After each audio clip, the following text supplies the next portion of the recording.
Tes. Sudah bisa, Pak ya?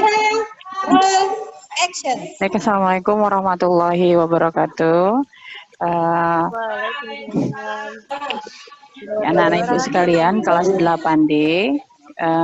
Hari ini kita akan mengadakan pesantren Ramadan dan pemberi materinya adalah Bapak Hairul Anwar. Tapi sebelum kita mulai, kita akan absen dulu.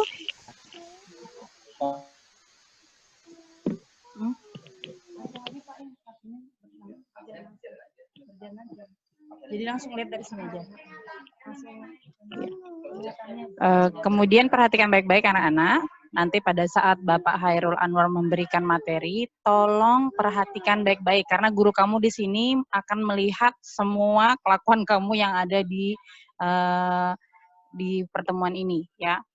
Jadi serius, kemudian siapkan catatan untuk ngerangkum materi yang akan diberikan oleh Bapak Hairul Anwar, ya.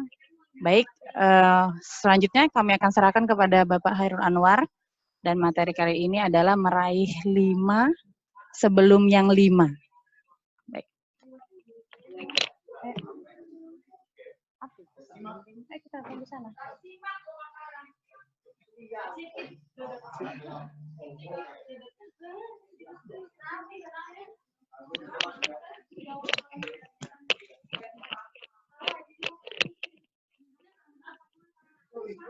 Assalamualaikum warahmatullahi wabarakatuh. Alhamdulillahilladzi an'ama 'alaina bi ni'matil imani wal islam. Asyhadu an la ilaha illallah wa asyhadu anna Muhammadan abduhu wa rasuluh. Rabbi shrah li sadri wa yassir li amri wahlul 'uqdatam min lisani yafqahu qawli. Shadaqallahul 'azim. Yang saya hormati segenap Bapak Ibu guru yang ada di ruangan ini, dan yang saya hormati, yang Bapak cintai, segenap anak-anakku yang sedang melihat tayangan ini di rumahnya masing-masing. Sehat semuanya? Anggukkan kepala kalau iya. Karena wajah kamu semua kelihatan dari sini, dari mana Pak? Salawat dan salam mudah-mudahan senantiasa Allah curahkan kehadiran junjungan kita Nabi besar Muhammad sallallahu alaihi wasallam. Mudah-mudahan kita semua kelak di hari kiamat mendapatkan syafaat Rasulullah kelak di hari kiamat. Amin ya rabbal alamin. Sore keliru. Siang hari ini Bapak materinya adalah mau ambil satu hadis Rasulullah yang mudah-mudahan bermanfaat untuk kita semua. Kata Rasulullah itu, raihlah 5 hal sebelum datang 5 hal. Karena 5 hal yang pertama tidak akan bisa kita raih kalau sudah kedatangan 5 hal. Apa itu 5 hal? Oh iya, tapi sebelumnya tolong anak-anak ambil bukunya sama pulpennya. Tuh Anggun, Zanika, siapkan bukunya. Terus siapa itu? Kok hilang lagi tulisannya? Siapkan bukunya, pulpennya. Jadi supaya Bapak nggak sia-sia kalau menyampaikan materinya, ya. Bapak ulangi. Jadi materi kita siang hari ini meraih 5 hal sebelum datang 5 hal. Yang pertama,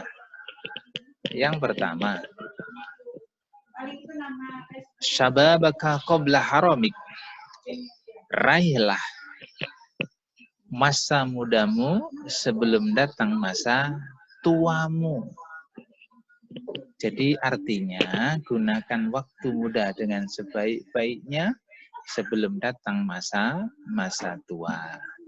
Kalau sudah tua, ora iso opo, mumpung masih muda, gunakan sebaik-baiknya. Wong sekolah saja, nenek-nenek kok sekolah, nggak bisa, nggak nyambung pelajarannya. Kenapa? Nenek-nenek. Tapi ketika masih muda, wah, otak itu lagi cemerlang-cemerlangnya. Ketika menghafal, cepat nyantol. Ketika suruh nulis, bagus tulisannya.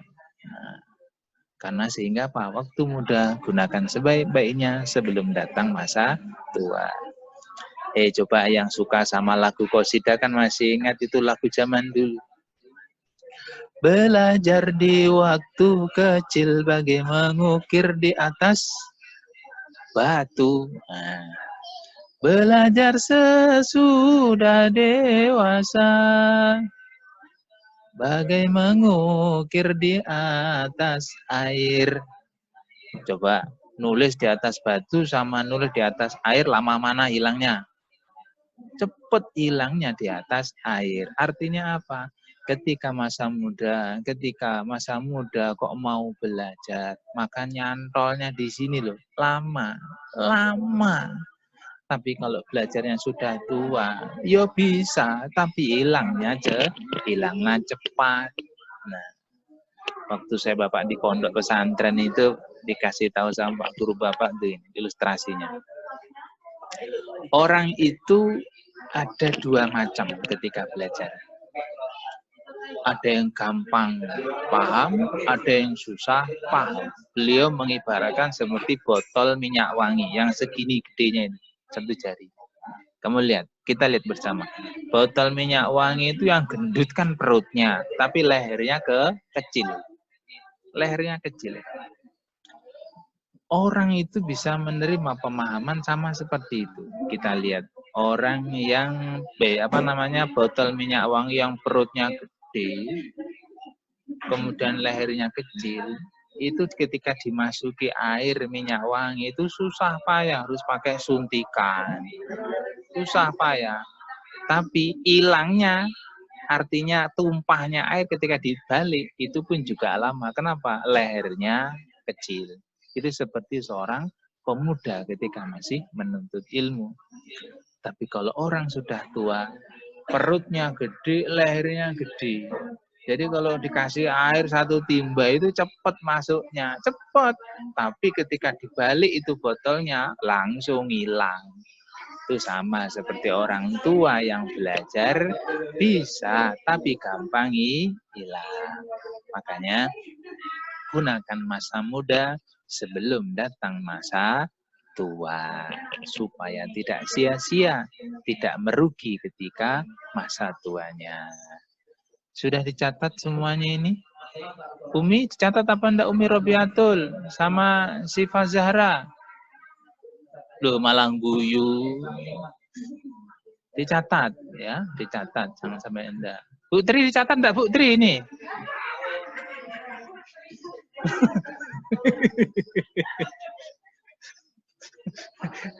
Yang kedua, sudah. Yang kedua, wasihataka qabla saqamik. Gunakan waktu sehatmu sebelum datang waktu sakitmu. Nah, pas lagi sehat, baik-baik gunakan. Kalau sudah loro, udah sakit, enggak bisa apa-apa.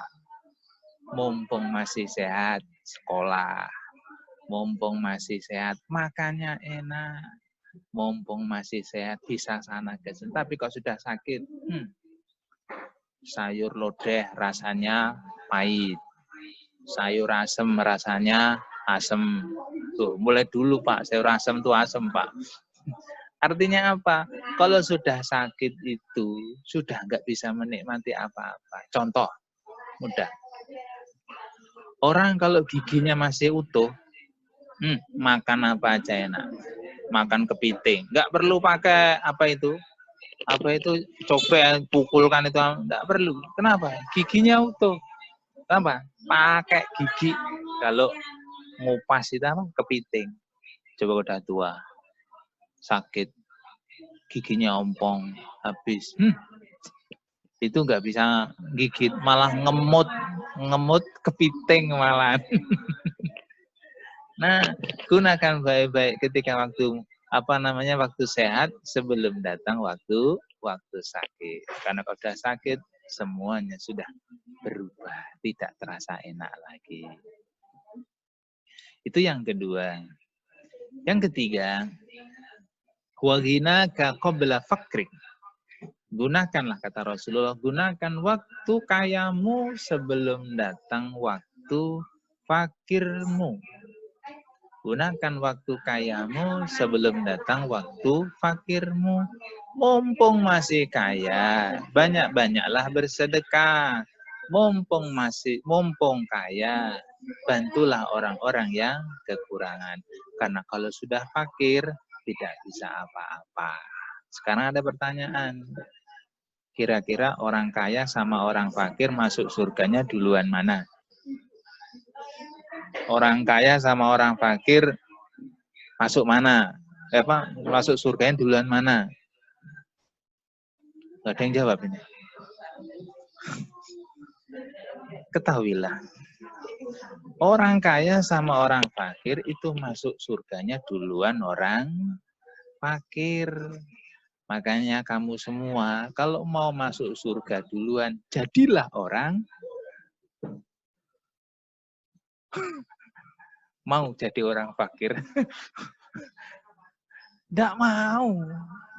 Padahal orang fakir itu masuk surga duluan. Tapi kalau ada pilihan, Pak, orang Islam itu bagusnya jadi orang fakir atau orang kaya? Saya jawab. Orang Islam itu patutnya jadi orang kaya, tidak boleh jadi orang fakir. Kenapa saya bilang demikian? Karena dengan banyaknya harta, banyak uang, dia bisa berbuat baik lebih banyak. Bisa bangun madrasah, bisa bangun masjid, bisa bantu anak yatim piatu, dan lain sebagainya. Kenapa? Dia punya harta. Coba kalau miskin, coba kalau fakir, tidak bisa apa-apa. Nah, sehingga apa? Ketika masih kaya, ketika masih banyak duit, gunakan sebaik-baiknya. Jangan sampai pelit. Coba Bapak tanya.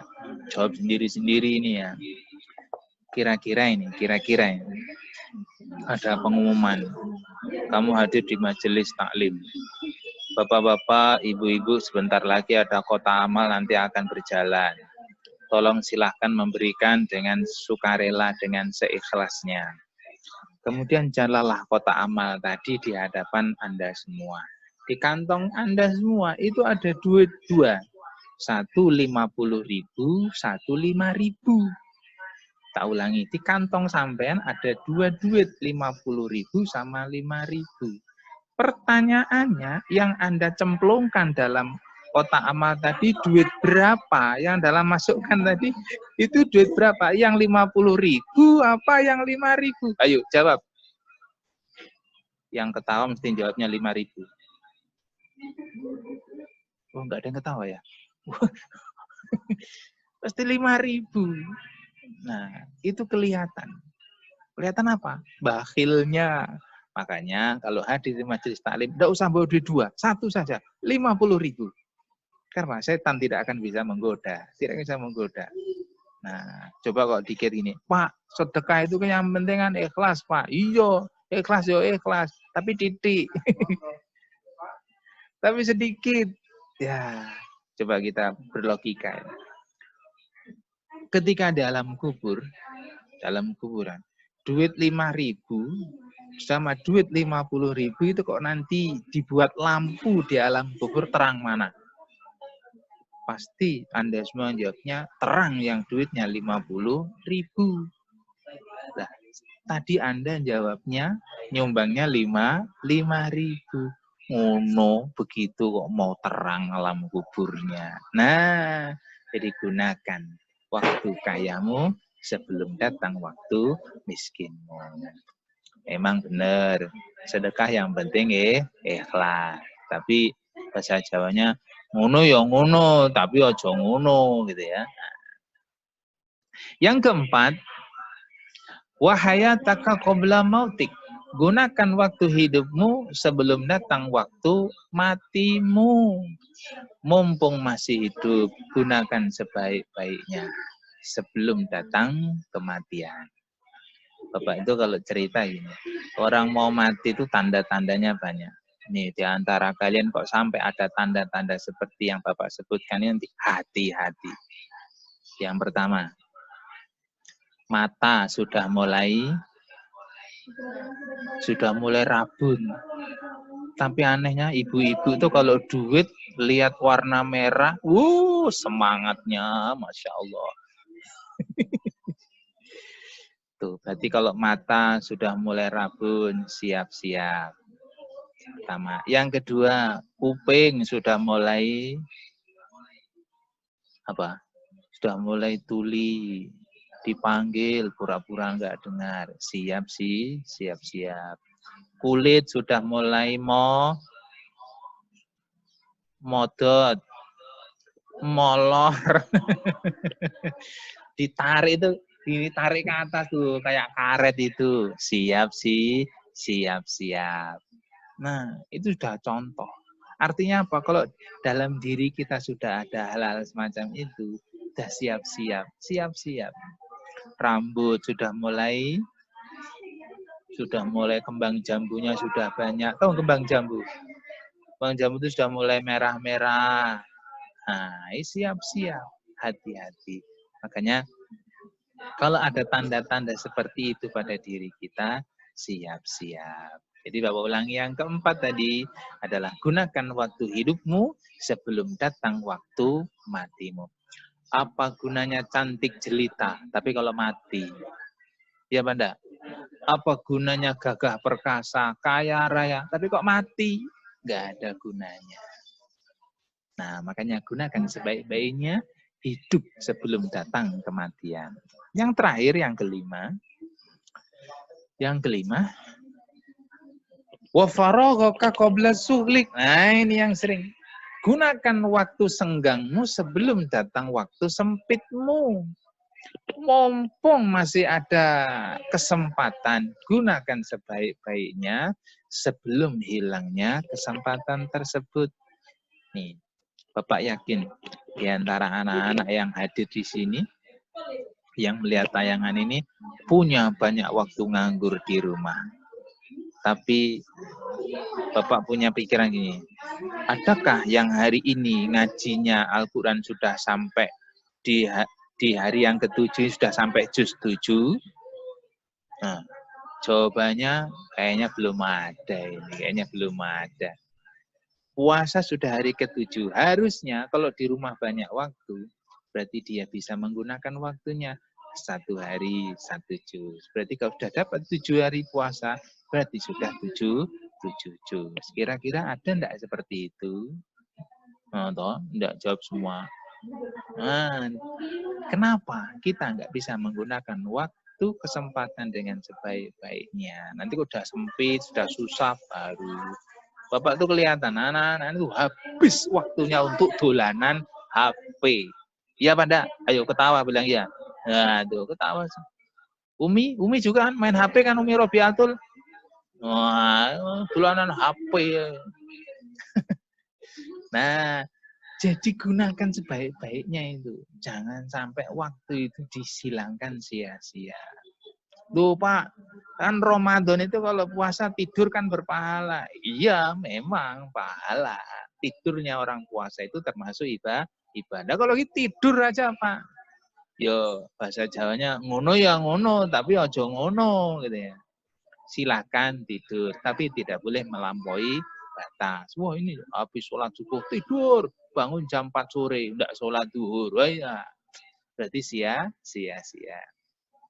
Jadi tak ulangi yang kelima tadi, gunakan kesempatanmu, gunakan waktu kosongmu sebelum datang waktu sempitmu. Jadi 5 hal kata Rasulullah ini, kalau betul-betul kita manfaatkan dengan sebaik-baiknya, niscaya kita akan bisa mengarungi kehidupan ini, menggunakan kehidupan dengan sebaik-baiknya. Anak-anakku, atau siapa saja yang menyimak yang berbahagia, demikianlah yang bisa sampaikan dalam kesempatan kali ini. Mudah-mudahan 5 hal ini yang disampaikan oleh Rasulullah tadi bisa membekas dalam hati kita sehingga bisa kita ekspresikan, kita laksanakan dalam kehidupan sehari-hari. Teriring doa, mudah-mudahan anak-anak semua menjadi anak yang soleh dan soleha. Amin. Mudah-mudahan puasa kita kuat sampai beduk maghrib nanti. Terima kasih sekali lagi. Mohon maaf kalau ada yang kurang berkenan, bercanda-bercanda Bapak yang kurang berkenan. Mohon maaf. Bapak akhiri. Subhanakallahumma bihamdik. Asyhadu an la ilaha illa anta astaghfiruka wa atubu ilaik. Allahumma fiqillah komentarik. Wassalamualaikum warahmatullahi wabarakatuh.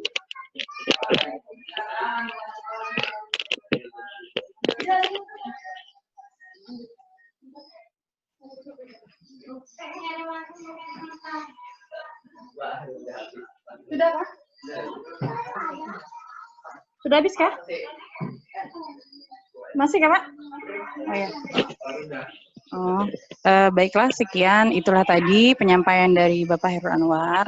Sebelum Ibu akhiri, terima kasih untuk partisipasi kalian hari ini. Mohon maaf lahir dan batin. Mudah-mudahan. Oh ya, ini pesan dari Bu Ratna bahwasanya untuk kegiatan pesantren Ramadan ini akan ada di YouTube. Linknya MTS Nurul Islam, ya Bu Ratna ya. Jangan lupa subscribe dan lonceng. Ya baiklah, terima kasih. Assalamualaikum warahmatullahi wabarakatuh.